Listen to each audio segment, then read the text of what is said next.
Langin bago po tayo mag-umpisa ng ating second batch ng ating pong webinar. Hallelujah. Ama naming Diyos, banal at makapangyarihang sa lahat na may gawa ng langit at lupa, sa pangalan po ng inyong pong bugtong na anak na si Jesucristo at sa pakikisama ng banal na Espiritu, muli narito kami sa araw na ito, Panginoon. Lumalapit po, Panginoon, at patuloy na nagpapasalamat sa buhay, sa kalakasan, sa lahat-lahat na ibinigay niyo po sa bawat isa sa amin. Maraming salamat sa gabay niyo po, Panginoon, at sa walang hanggang pag-ibig niyo po sa bawat isa sa amin. Panginoon, patuloy namin pong inilalapit muli ang gawain ito, ang webinar na to, kung saan ang gagamitin niyo po, Panginoon, ang inyong lingkod, si Doc Dan.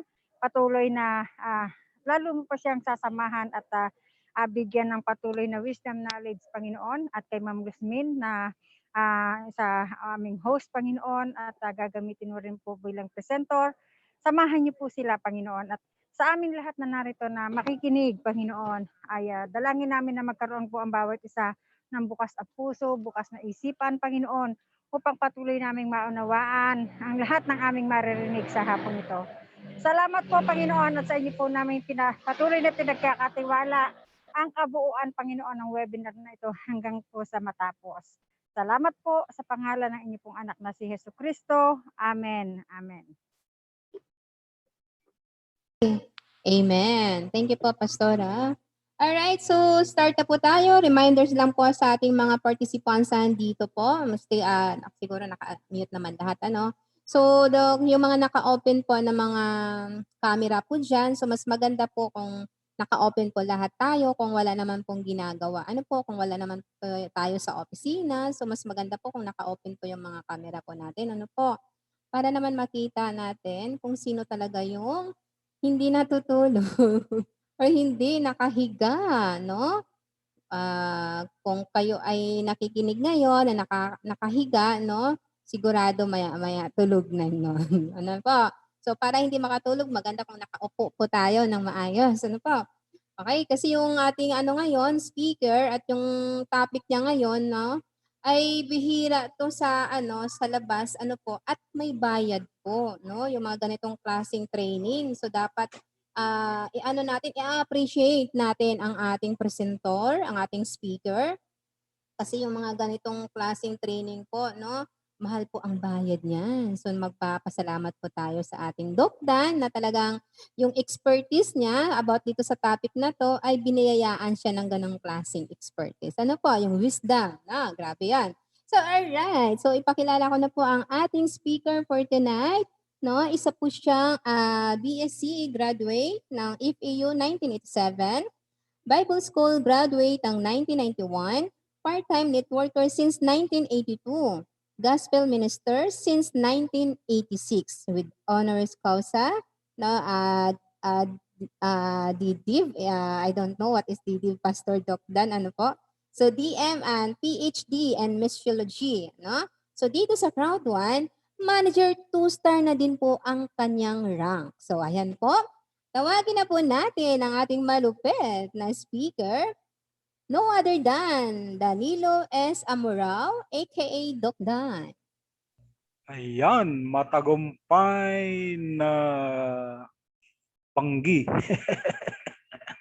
Rabi sa tanan. Ayan, marahay na banggi sa mga taga Bicol. Okay. Check muna tayo ng sound. Okay ba ang sound natin, Ma'am Luzmin? Yes, loud and clear. Once again, araw po ng Webes, sama-sama tayo. Matagumpay na buhay sa lahat. Welcome po sa ating pong Thursday webinar. At sa pagkakataon na binibigay po sa atin ng ating mga grant upline upang makapagbahagi at makapag-share sa inyo ngayon pong gabi. So sabi nga, sit back and relax. Okay, so ano naman po ako, change venue na naman po ako. Wala na naman ako doon sa aking usual studio. Yan, kaya iba na naman ang ating setup. At purihin ng Diyos kasi i-allow niya na tayo po ay merong malakas na signal at makapagpatuloy na makapagbahagi po sa inyo. Okay, share ko po ang aking screen.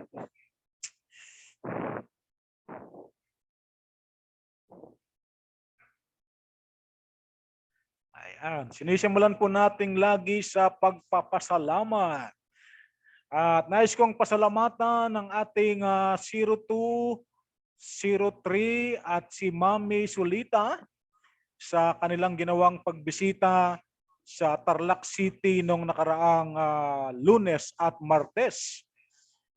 At maraming salamat din, nahawakan, hindi lamang namin nakita yung kotse ni Sir Juan doon sa Ford. At Sir Eddie, malikabok na. Dahil ang tagal ka nang hinihintay ng yung kotse doon sa Tarlac City. At naranasan na namin at kinain namin yung mga luto, yung mga produkto ng Crowd Sosilog doon sa Bani, Pangasinan. Talagang katatapos lang namin kumain. Hindi pa kami nakapagpahinga, merienda na naman kasi gusto naming matikman yung big mouth na pinagmamalaki ng Crowd Sosilog. Hindi ko nga naubos pinabalot ko na lang at inuwi ko ng Tarlac. At kanina ko lang kinain, Ma'am Luzmin. Kanina lang. At sabi ko, ang sarap pala talaga. Sabi ko, lalong lasap na lasap mo yung lasa pala kapag nag-iisa ka lang. Kasi doon sa Crowd Sosilog, napakarami. So hindi mo alam ang dadamputin mo. So yung binalot ko, kanina ko lang kinain. Talagang lasap na lasap ko yung sarap. Kaya kayo po na nandyan sa webinar, bisitahin na po ninyo ang Crowd Sosilog at napakasarap po ng kanilang mga pagkain doon. Ayan. So, thank you very much at tiyak na babalik tayo doon pag-uwi ni Sir Juan, Wala pang petsa yan dahil may ticket na siya. Pero tingnan natin kung papaano kasi baka i-quarantine pa yan. I-quarantine ka pa si Ready. So, hindi tayo makapag-set ng date, kung kailan talaga yung pagpunta mo ng Tarlac City. Okay. So sa lahat po ng narito, thank you for coming. Salamat po sa inyo pong oras, sa inyo pong pabigay ng panahon dito po sa ating pong webinar. And shout out din po sa lahat, sa mga Team Europe at sa lahat ng team na nandiyan po sa loob. Ayan. So we are here to learn and to make this webinar effective. Mag-participate po kayo. Kapag po sabi ni Ma'am Luzmin, kapag natulog kayo, yun ang inyong participation. Pasasalamatan ko rin po kayo kasi pag nakatulog kayo, dapat po bayaran ninyo ako kasi ang hirap pong ang hirap pong manghuli ng tulog. Kapag nakatulog ka sa pagtuturo ko, ibig sabihin nakasumpong ka ng kapayapaan. So kailangan mo akong bayaran, nakatulog ka, di ba? So ganun po 'yun. Kapag may nakatulog po rito, sa magitan po ng aking pagtuturo ay nakasumpong kayo ng kapayapaan at kapanatagan at nakatulog kayo. Ayan. So, thank you very much po. So, participate, join in, have fun, learn, create, and explore. So, I need your undivided attention. Okay lang po na nakahiga, pero dapat nakamulat ang mata. Pero meron po kasing natutulog, Ma'am Luzmin, na mulat ang mata At kailangan ko rin po ang inyong dalawang tenga. Di po tayo pakakatagal. Ayan. So ito na po ang participation natin. Kaya lang hindi ko makikita dahil wala ako sa aking studio. Iisa lang ang aking monitor. So lahat po ng gusto ng pagbabago kahit hindi ko nakikita, type 1. At pwede ko naman palang makita yan. Pwede ko pong puntahan at tingnan. Type 1 po, lahat ng nagnanais ng pagbabago. Type 1. Ang ayaw, bahala kayo, maluluma kayo. Ayan. So, yan po. Thank you very much sa mga nagta-type po ng 1. Ayan. So, ibig sabihin, gusto natin ng pagbabago. Oh, ito po. Pabilisan. Type 2. Who wants to be a millionaire? Type 2. Oh, Balik natin. Who wants to be a millionaire? Type 2. Tinak nga kung gano'ng karaming gusto maging millionaire. Wow. Type 2, type 2. Yan. Type 2. Yan. Congratulations sa lahat ng mga millionaire. Kaya nung nandun kami sa Tarlac sa ating offline meeting, actually, yung pagdalaw nila Sir Danit, Ma'am Laika sa Tarlac, ay first offline meeting namin. Hindi ako nagpapa-meeting sa Tarlac ng offline, puro online lang kami. So kauna-unahan na offline yon. Kaya nung matapos yung presentation at yung meeting, sabi ko sa mga nandoon, no, lahat ng gustong maging millionaire, magpa-picture sa mga millionaire. Yan. Yan, kaya ang dami nagpa-picture kay Sir Danit, kay Ma'am Laika. Okay. Kasi po kapag ayaw natin ng pagbabago at ang pagbabago ay hindi dumating, kailan mangyayari yung ating mga pangarap? Never. Di po, tatanda po tayo. Okay, survey nga ako dito kung kita natin.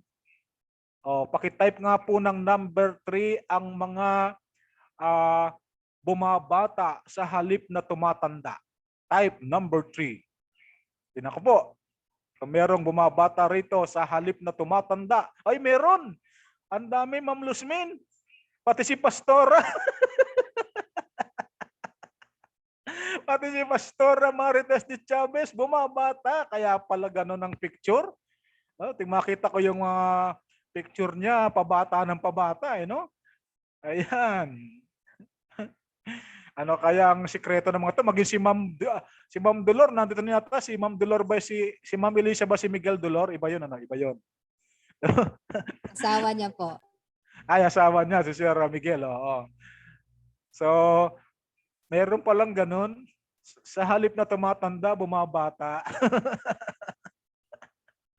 Kasi po, sa takbo ng panahon, ayan, tayo po ay tumatanda kapag hindi dumating ang pagbabago sa ating buhay, kailan mangyayari yung ating pangarap? Ano? Naalala ko yung kaibigan ko noon Sabi niya yung lakas natin ngayon, after 5 years, hindi na tayo ganito kalakas. Totoo nga naman, di ba? Sa paglipas ng panahon, kung papasin po ninyo, nag-iiba na yung lakas natin. Yung itsura, kamukha niya, pwedeng bumata talaga, kamukha ni Pastora Marites, pabata. Saka yung mga nag-type ng 3, pabata yung itsura. Pero yung edad, hindi pwede. Hindi pwedeng hindi dumagdag. Hindi pwedeng nababawasan yung edad. Maaring yung mukha, pwedeng pabatain, lalo na yung isip, no? Madaling pabatain yung isip. Pero yung edad, ayan. Ngayon, habang nadadagdagan yung edad na yan, hindi naabot yung pangarap, kailangan merong mangyaring pagbabago. Ayan. Okay, total ang ating pong topic ay financial literacy. So pag-usapan natin ng pera. Pag-usapan natin ng pera ngayon. Daming pera niya, no? Sino ang may gusto ng pera? Type number 4. Lahat ang may gusto ng pera. Type number 4. Wala yatang tao na hindi kailangan ng pera, di ba? Lahat kailangan ng pera. Okay, salamat po sa mga pagta-type. Yan. At dami pong nag-type ng number 4. Okay, yan ang ating pag-uusapan kasi financial literacy tayo. Okay, money. Money.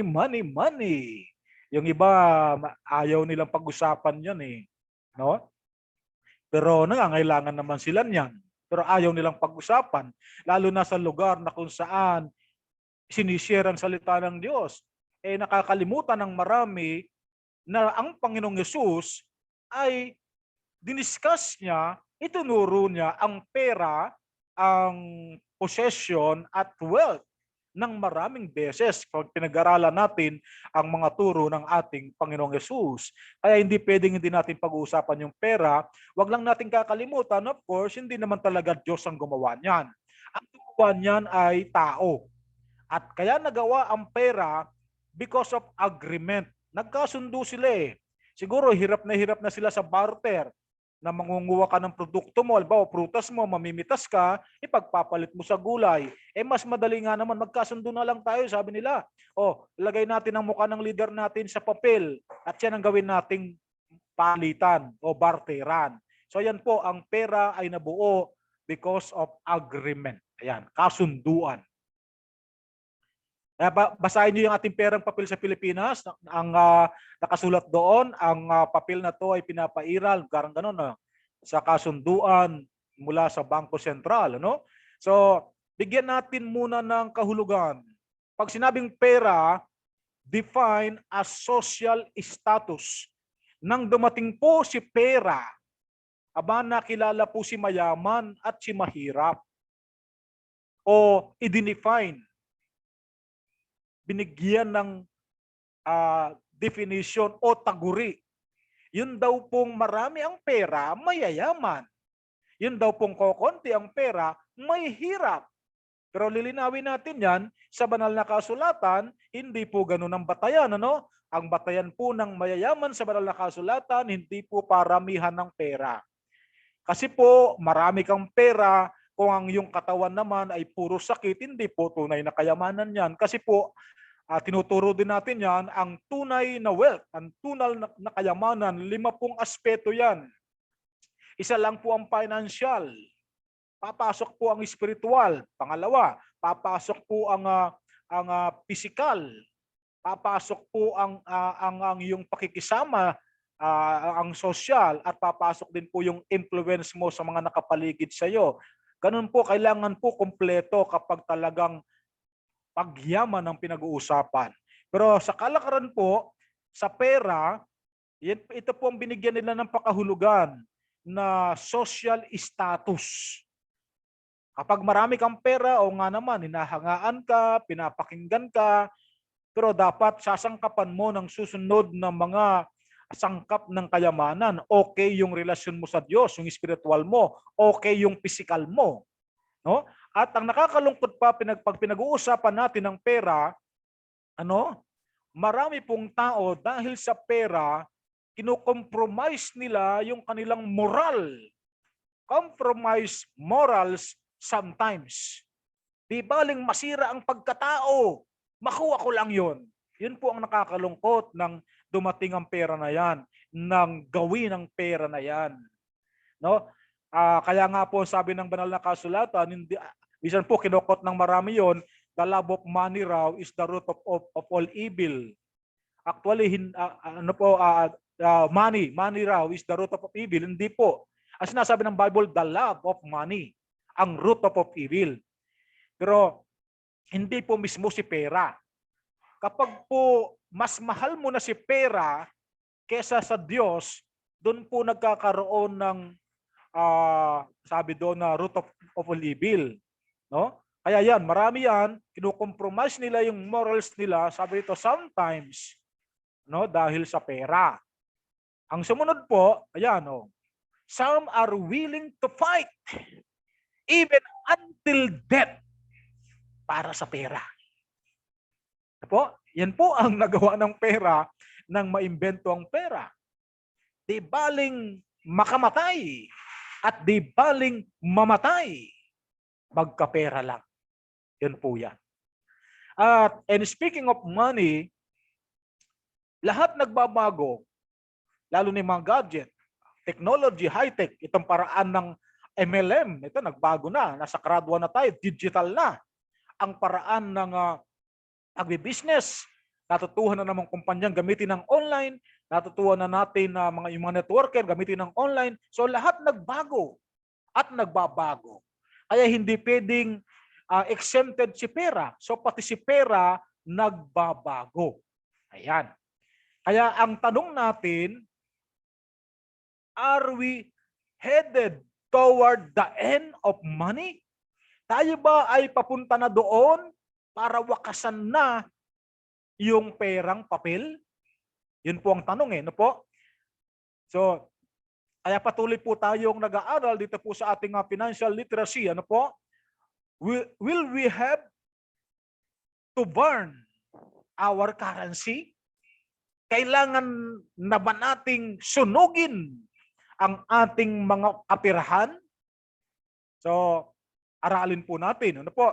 Kasi po, dumarating na yung bagong pera at ang pangalan niya, dumating na ang bagong pera, ang pangalan niya cryptocurrency.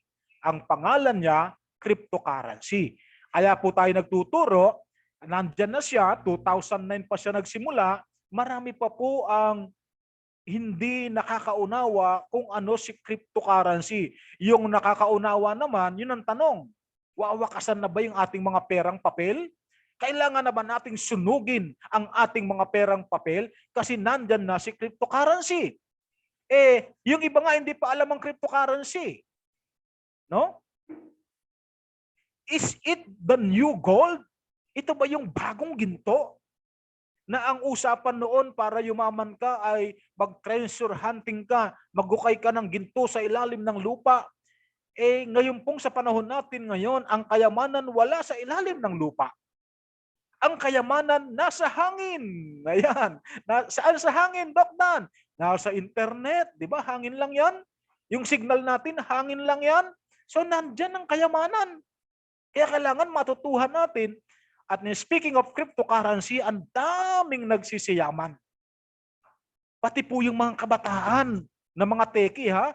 Maliban doon sa mga kabataan na wala pang pakialam sa future nila. Pero yung mga kabataan na nakaalam na ng cryptocurrency, wow!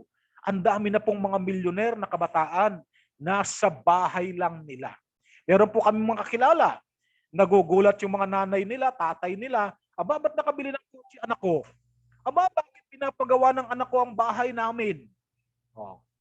Pag pinaliwanag naman sa kanila, Nay, kumita ako, Tay, kumita ako sa cryptocurrency. Anong cryptocurrency? Hindi alam, ano? Kaya meron po mga kabataan ngayon, kaya kung may kabataan dito sa ating loob ng webinar ngayon, huwag niyong sayangin ang time nyo. Pag-aaral si cryptocurrency, ito na yung panahon nyo, ito yung era nyo. Huwag kayong magpapaiwan. Kaya ang tawag natin mga millennials, kayong mga millennials, dapat patunayan yung millennial kayo. Aralin ninyo ang inyong henerasyon. Aralin ninyo ang nangyayari sa inyong paligid ngayon.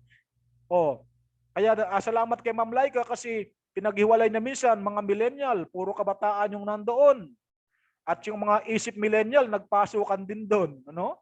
Kasi mga youth daw yun. So, yung iniwalay niya yung mga youth saka mga cute. Nang malaman, ito yung mga cute, yung mga nandoon youth. Nagpuntahan kasi cute din naman eh. No? At ating nalaman na merong millennials at merong mga melinya. May linya sa noo, may linya sa bisigi. So, yung dalawang klase ng tao. Millennials at melinya.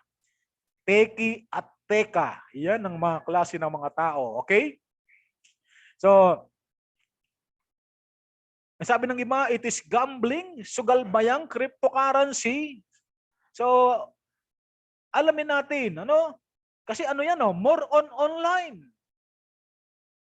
Anong cryptocurrency? Anong pera yan? Sabi ng mga hindi nakakaintindi. Lagi ka lang naman sa laptop mo. Lagi ka lang naman sa cellphone mo. Ayan, hindi nila maintindihan yung mga exchanger, ganyan. Ano yan? Graph. Ano yan? Number. Hindi tayo maintindihan.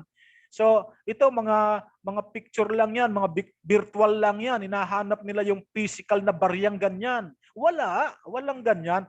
Virtual lang yan, picture lang yan. Ayan. Cryptocurrency, hindi maintindihan ng marami. Ang dami namang number niyan. Paano naging pera yung mga number na yan, sabi nila. Okay? So, minsan, merong mga picture na ganyan. Yan po yung virtual. Nasaan yung, di ba bumili ako ng cryptocurrency, sabi ng isa, nasaan? Gusto niyang mahawakan. Paano mahawakan? Virtual lang. Virtual lang. Nasa internet o cellphone lang po yan. So, ang ating tanong, ano ang dapat nating gawin? Ano ang dapat nating gawin? Ayan, timbangan po yan.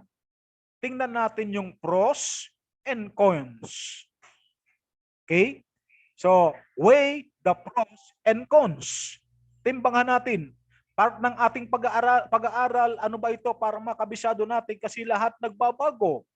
So, kailangan nating timbangin, kailangan nating aralin, kailangan nating bigyan ng pansin. Nandyan sa yung gadget yan, nasa yung tablet, nasa yung cellphone, nasa yung computer yan. Ayan. So ito yung mga perang papel na iniimprenta, ano? Kaya nagkaroon ng movement na baguhin ang rules of money.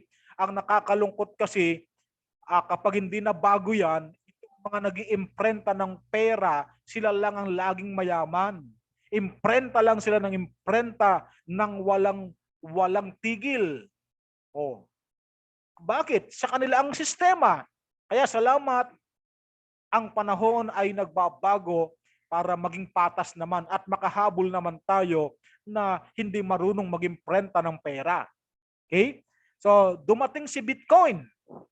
Dumating si Bitcoin 2009. At sikat na siya ngayon. Mga ka-team dito sa Team Europe International, ang cryptocurrency hindi lang Bitcoin. Si Bitcoin lang po ang mother of all cryptocurrency. Siya lang po ang kauna-unahan at nananatiling popular, nananatiling number 1 hanggang ngayon, si Bitcoin. Ngayon si Bitcoin na yan, para maintindihan natin, yan si cryptocurrency, yan ay nagsisirculate because of blockchain.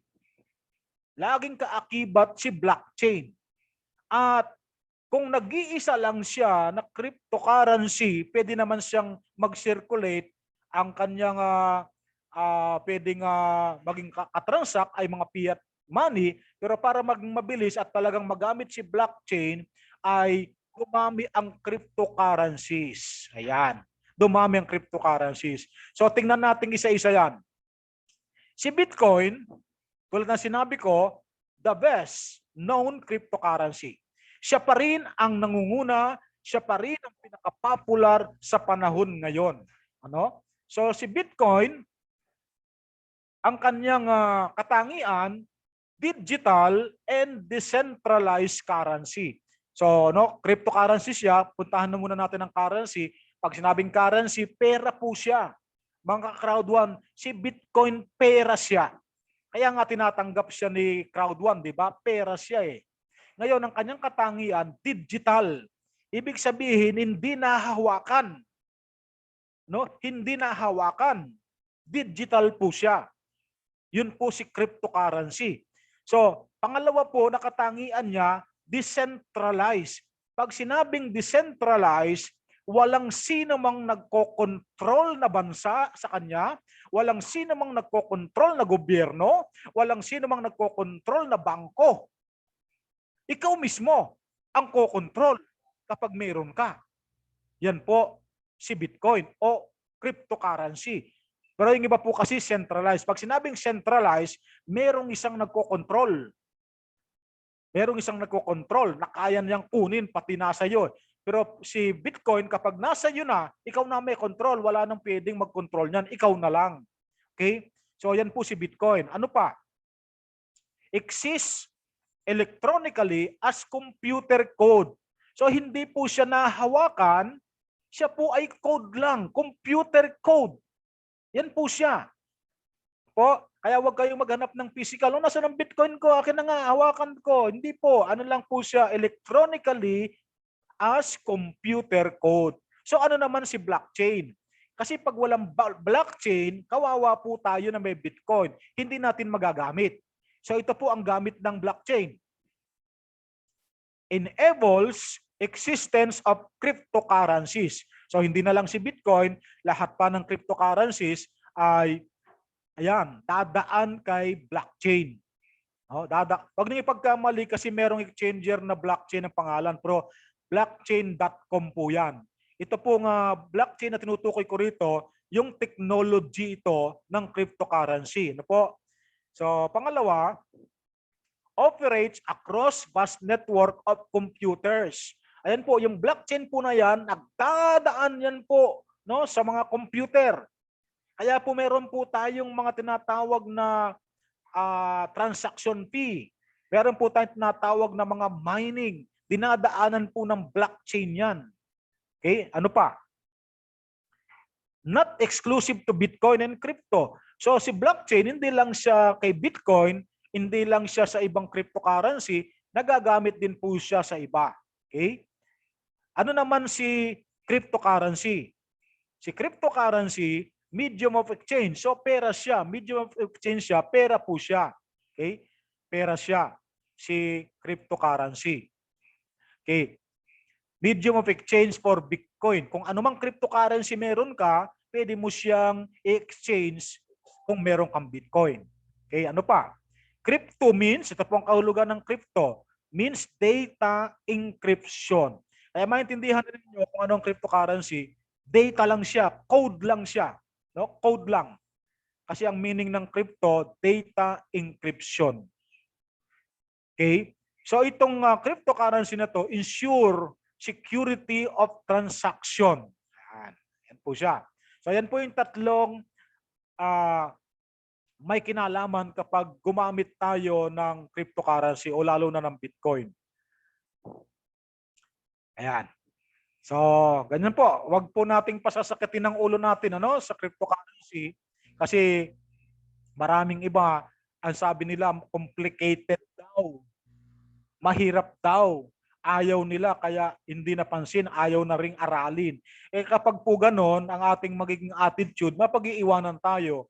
Kaya hanggang ngayon po, ito po ang survey, sa bawat 10, 1/10 people understand how it works. Sa bawat 10 tao, isa lang ang nakakaunawa paano gamitin si cryptocurrency. Kasi nga, ang nasa isip kaagad ng tao, kasi nung dumating si Bitcoin, kamukha ng crowd one yan. Ano sinabi ng tao? Ano sinabi ng balita? Ano sinabi ng media? Scam yan si Bitcoin. Scam yan si Bitcoin. Kaya dito sa crowd one, sanay na tayo dyan eh. Kapag ayaw intindihin ng tao, para lang matigil ang usapan, scam yan si crowd one. So ganyan din ang naranasan ni Bitcoin. Ayaw intindihin ng tao, anong sabi? Scam yan. Pati nga mga media, mga reporter, nagpagamit na scam si Bitcoin. Ano ngayon? Pati sila ginagamit nila si Bitcoin. Kaya si crowd one ganyan din. Kaya ang ganda nung ibig sabihin kapag ni-reject ka sa crowd one, kapag sinabihan kang scam, wag ka dapat palang pa-apekto kasi ang kahulugan pala nun, preparation.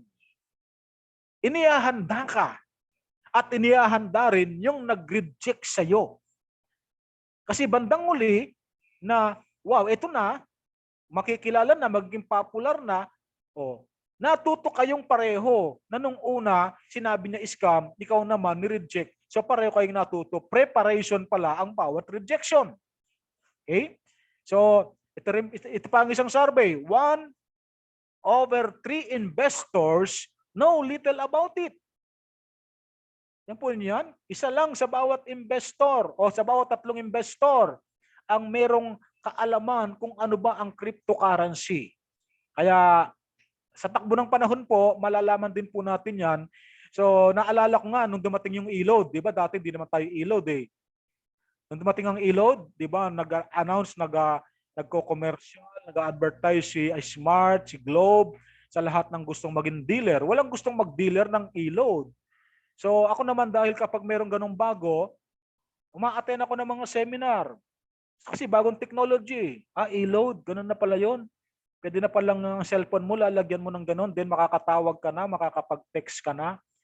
So yun, nakinig ako at nanawagan sila ng magdi-dealer, kaya lang malaki ang kapital, 1,500,000, di ko naman kaya. So ang ginawa ko, sub-dealer.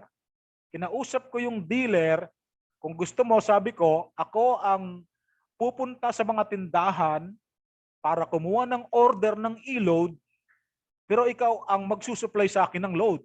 So pumayag yung dealer, so nakamotor ako, inisa-isa ko lahat ng tindahan malapit sa amin, palayo. Aklain mo sa bawat 10 tindahan, isa lang ang maniwala. Duda pa. Hindi kasi nila alam kung ano ang e-load. Nagtiyaga ako, sige, hanggang kabilang bayan, iniisa-isa ko mga tindahan. Naku, walang gustong maniwala. Yun. Nung nakadalawampu na akong naniwala, siguro sa mahigit 100 kinausap kong tindahan, napagod na ako, sabi ko. Pero yung 20 na yon, araw-araw, umo-order na lang ng 1,000 load. Lagi akong merong more or less 20,000 sa bulsa ko. Ganon. Yung iba ayaw maniwala nung nagpapasimula pa lang ang e-load. Nung tumakbo ng panahon, nakilala na siya, ako ang naitsapwera. Dumami ang dealer, Ako ngayon, wala na. Tigil na. Ganun po. So, ganun po talaga pagbago. No po? So, kamukha ni Bitcoin. no one knows who created it. Kaya yung iba ayaw magtiwala eh. Sino ba ang gumawa niyan? Sino ba? Saan ba galing yan? Ito nga po yung sinishare natin sa inyo, di ba? Nagkaroon ng movement o ng kaisipan na kailangan baguhin ang rules of money. At salamat merong nagpagamit pero hindi kilala kung sino siya, no?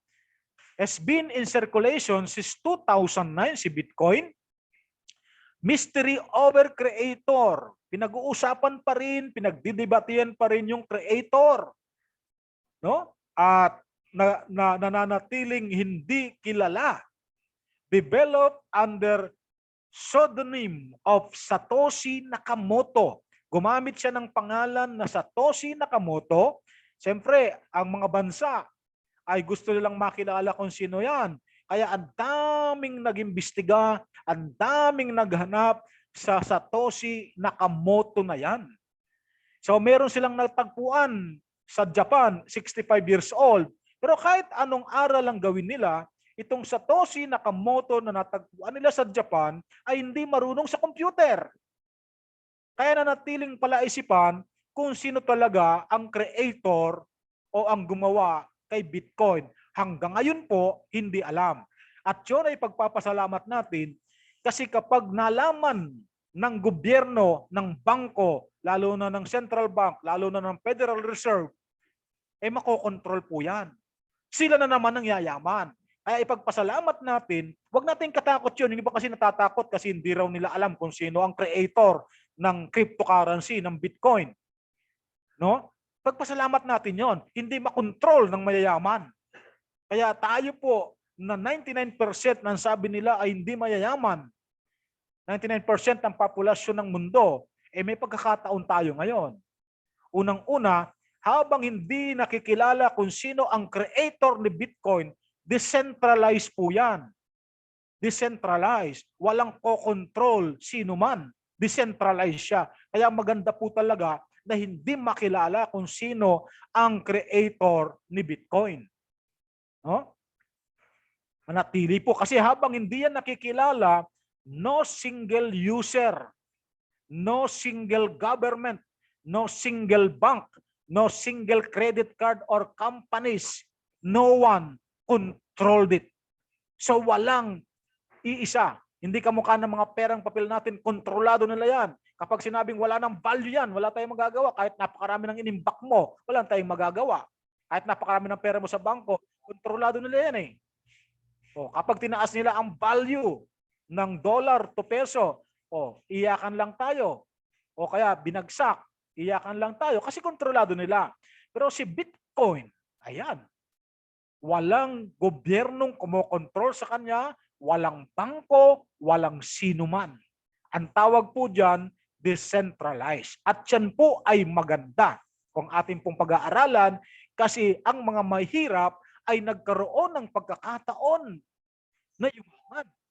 Kasi kung di nagkaganyan, wala po. Yung mayayaman lang talaga ang yayaman at tayo pong mahirap, walang pagkakataon lalong maghihirap. Yan po ang katotohanan. Okay? So ang kailangan lang natin ngayon sa Bitcoin na to, yung username mo, yung password mo, yan ang mga pakaingat-ingatan mo. Ganyan lang ngayon. Wala nang physical, no? Wala nang physical na hawakan ka ng papel o barya. O, yan lang ang kailangan mo. Hindi ka maghahanap ng mga barang ganito. Virtual lang yan, no? Virtual yan. Litrato lang yan. Hindi mo hanapin yung physical na ganyan. Okay? Ngayon, ingat lang tayo pagdating sa transaction. Bakit po? Kapag nag-transact ka ng Bitcoin mo, anumang wallet ang ginagamit mo, tulad ng mga pinaliwanag ko, irreversible po. Hindi mo na mababawi. Yun lang po ang risk naman dito. Ito po ang panganib. Hindi ka mukha nung halimbawa sa tindahan o ibinayad mo o gusto mong ibalik yung binili mo para bawiin mo yon, hindi na. So dito po, malibang kakilala mo yung binayaran mo ng Bitcoin, pwede naman maibalik. Pero kung sa online, sa system mo ginawa, irreversible po. Kaya po nagtuturo tayo ng tamang paggamit at maingat na paggamit. Si Sir Eddie, merong naranasan ganyan, kaya lang hindi naman talaga na-transact pa, merong mali, tinawagan niya sa cellphone. o yung kumpanya, ibinalik naman. So pwede naman. So pero ingat din, no? So pagdating naman po sa value, no? Pagdating po sa halaga, kukompare natin siya sa tinatawag nating paper money. For example, itong si Bitcoins, ang value po kasi ng Bitcoin, sabi dito, keeps fluctuating o volatile po yan. Ang presyo po ng mga cryptocurrency, taas, baba, taas, baba. Kaya po maraming kumikita ngayon, ang tawag po nila dyan ay crypto trading. Yung marunong nang mag-trade na nabili nila ng mababa, biglang tumaas, withdraw. O, tapos bababa uli, bili uli. Tumaas, withdraw. Bababa, bili uli. So ganyan po, ano? For example, nitong April 14, naging $63,000 ang isang Bitcoin. Tingnan po ninyo, pagdating lang ng April 23, naging 50,000 na lang. Oh, yung nakabili noong April 14 ng $63,000, lugi ng $13,000. Pero may pag-aasa pa rin. Pag ganyan, wag mong i-withdraw. Malulugi ka talaga. Akalain mo, binili mo ng 63,000, nag-withdraw ka, 50,000 na lang, 13,000 na wala sa'yo. Ang ginagawa po ng iba dyan, pinababayaan lang yan. Kasi po hindi mananatiling $50,000 yan, maghintay ka kapag tataas uli yan, babalik po yan sa 63, baka umigit pa sa 63,000. So doon ka mag-withdraw. So wala kang lugi. Kaya nga po rito, ano rin po ginagamit din po natin ang ating talino. Kaya po pagdating sa trading na pinag-uusapan, buy low, sell high. Huwag yung buy high, sell low, lugi ka. Wala naman pong gustong malugi. So kaya kailangan po talaga inaaral po natin. Ano po? Kasi po, kaya po volatile, taas baba ang presyo ng cryptocurrency, ito po ang kanyang principle. Law of demand and supply. Yan po yan. Yan ang prinsipyo niya. Yan po kasi ang market. Merkado po yan, di ba? Hindi lang po sa cryptocurrency, kahit anong produkto, yan po ang batas. Law of demand and supply o law of supply and demand. Paano yan? Kapag po masyadong marami ang demand, ang pangangailangan, maraming nangangailangan ng bigas. Naku, taas po ang presyo ng bigas. Maraming nangangailangan ng cryptocurrency. Naku po, taas ang presyo ng Bitcoin. Ano po? Ako po, nasubaybayan ko dito sa ating Crowd1. Nung bago i-announce ng Crowd1 na mag-upgrade tayo na ang gagamitin natin ay Bitcoin, 13,000 lang po. Dollars ang isang Bitcoin. Sabihin nating 10 million lang ang member ng Crowd1 noon. At mag-upgrade ng tigpa 500 euros Bitcoin ang pambibili. Yung pong 13,000 na halaga ng Bitcoin, ilang sandali lang po, ilang araw, ilang linggo lang po, tumaas po ng napakataas si Bitcoin, umabot ng $50,000. Bakit po? Sa 10 million na lang na membro ni Crowd1, 100,000 na lang yung gumamit po ng Bitcoin.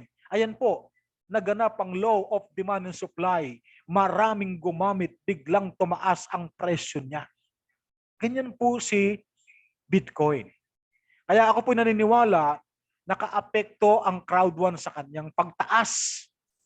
Po, ito naman, kapag marami na po, maraming supply, maraming sellers, marami. Maraming maraming nagbebentahan, bumababa po yung presyo.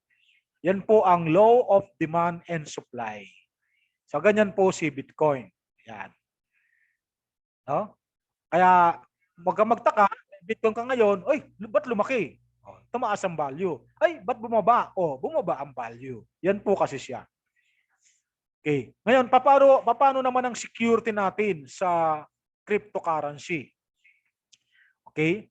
Kailangan ba nating ganyan, itali ang ating mga computer kasi nasa computer yung pera natin?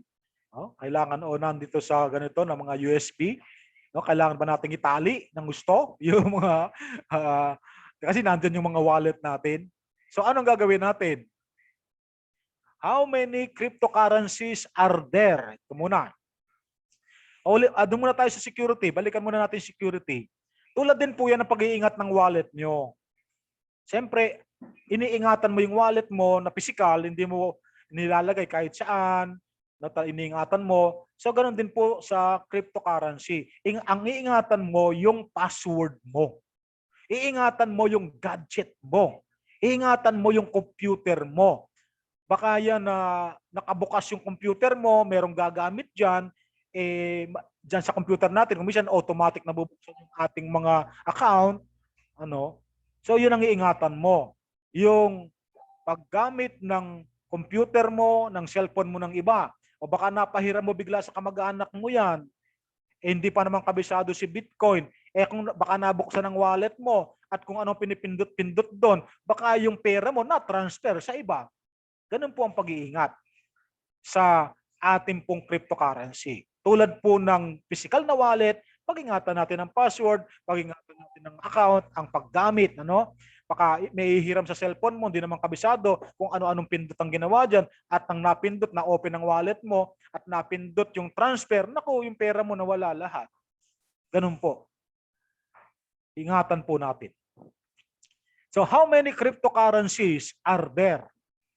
Sa panahon po natin ngayon, nung nagtuturo po ako ng 2016, konti pa eh. So sa ngayon po, ito na po, dito na lang tayo. Thousands po yan eh. Pero dito na lang tayo sa 4,000 plus. Ito po yung mga legal o nasa coin market cap. Ito po yung mga active 4,000 plus. Pero marami pong pumasok na wala sa exchanger. Hindi po kasama dyan ha. Kasi marami pong ganyan. Company, magbubukas siya, paggagawa siya ng kanyang sariling cryptocurrency. Kapag po wala pang exchanger yan, hindi pa kasama sa coin market cap. Kaya thousands na yan, pero yung pong active, 4,000 plus lang para safe tayo. Yung iba, nag-a-apply pa lang sa coin market, hindi pa sila recognized, kala wala silang exchanger. Hindi sila kilala ng mga exchanger, hindi sila kilala ng CoinPH, hindi sila kilala ng Abra, hindi sila kilala. Kasi nga, wala pa sila sa coin market cap. At para makarating po sila sa coin market cap na tinatawag natin, ay kailangan nila ng community. Meron silang certain community at meron silang mga pinagdaanan na testing na. Kaya mas marami ang member nila. Kaya nagpaparami ng member. Kaya nagre-recruit. O bili ka sa amin ng crypto, ganito, magkaka-exchanger yan. Pinapangako pa exchanger. Kasi nagpaparami ng member para matanggap sila sa coin market. Kaya nakakatuwa at excited tayo sa crowd 1. Kumusta community natin? 30 million? Naku po. Naki-founder na lang. Siya na lang po ang hinihintay ng coin market cap. Kasi po yung ibang nagsisimula ng cryptocurrency, ang hirap nilang makarating sa 10,000 member, 100,000 member para tanggapin sila ng coin market cap. Samantalang si Crowd1, 30 million. Kaya be excited, be excited. Ang dali pong makarating sa coin market cap ni Crowd1. Okay. So, cryptocurrency is open source. Ayan po. Open source po yan. Madali mo pong ma-search yan sa mga computer. Yan. So, ano-ano yung mga namamayagpag ngayon? Maliban kay Bitcoin, nandyan po si Litecoin. Ayan, si Litecoin, Pwede tayong mag-a-avail niyan. Nandyan po si Namecoin. Ayan, dami po, Tandaan natin, hindi lang Bitcoin ang cryptocurrency. Marami po yan. Nandyan po si Gridcoin. Nandyan po si Primecoin. Nandyan po si Ripple. Nandyan po si Massacoin. Nandyan po si Peercoin. Nandyan po si Stellar. Nandyan po si Dogecoin. Ito po yung pinaka-namamayagpag last month o last week. Si Dogecoin, biglang umangat po ang value niyan.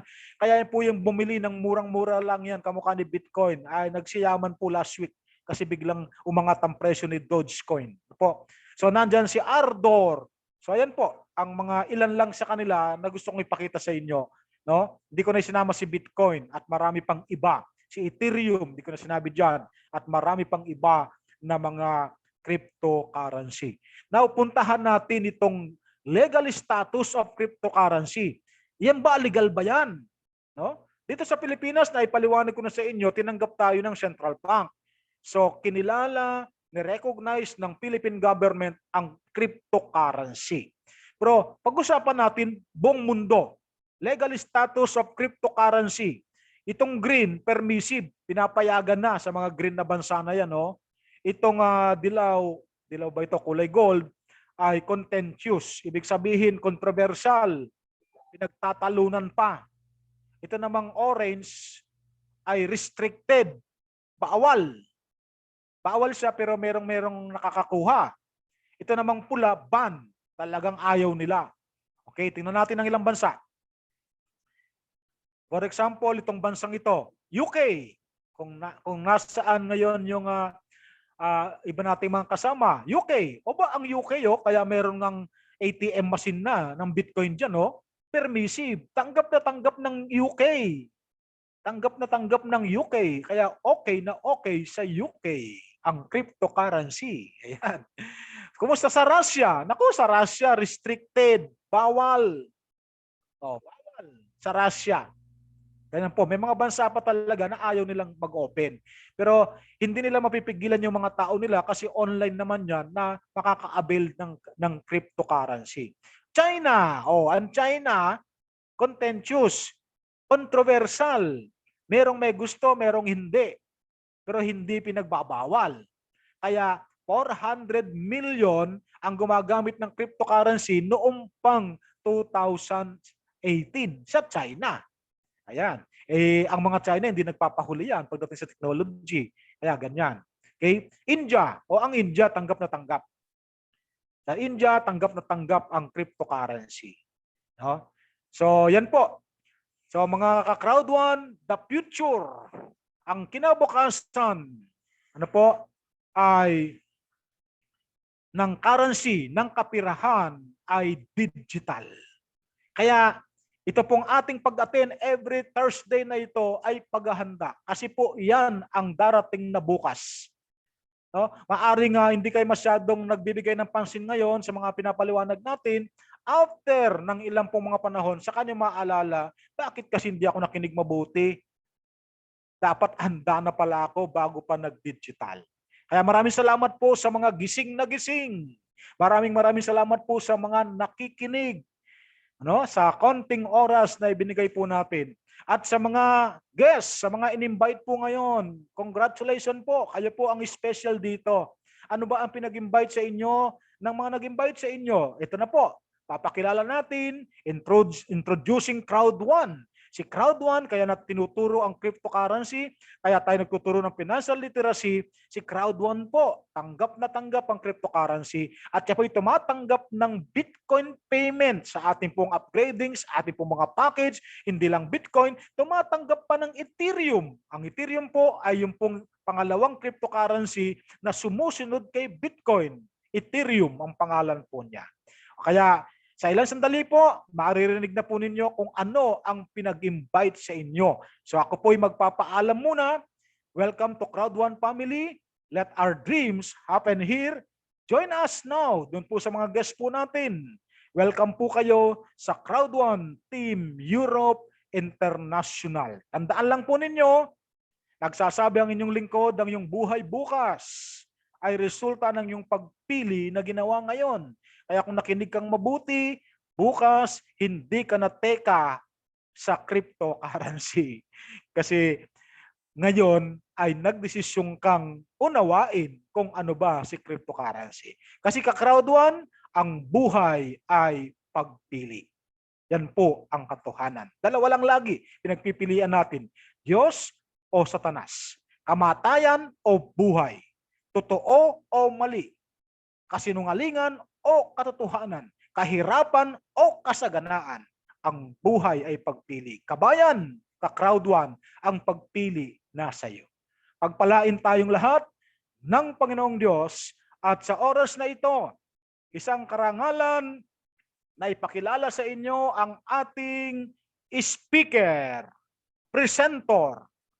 Ang ating pong speaker, presenter ngayong gabi, graduate po ng BS Compi o Computer Engineering sa University of Cebu. At ang kanyang dating trabaho, sales manager sa isang construction firm at siya po ay 10 taon na. Ito po, ang experience niya pagdating sa tinatawag na multi-level marketing. At ang maganda dito po sa Crowd One, siya po ay manager 1 star. Ang aking pong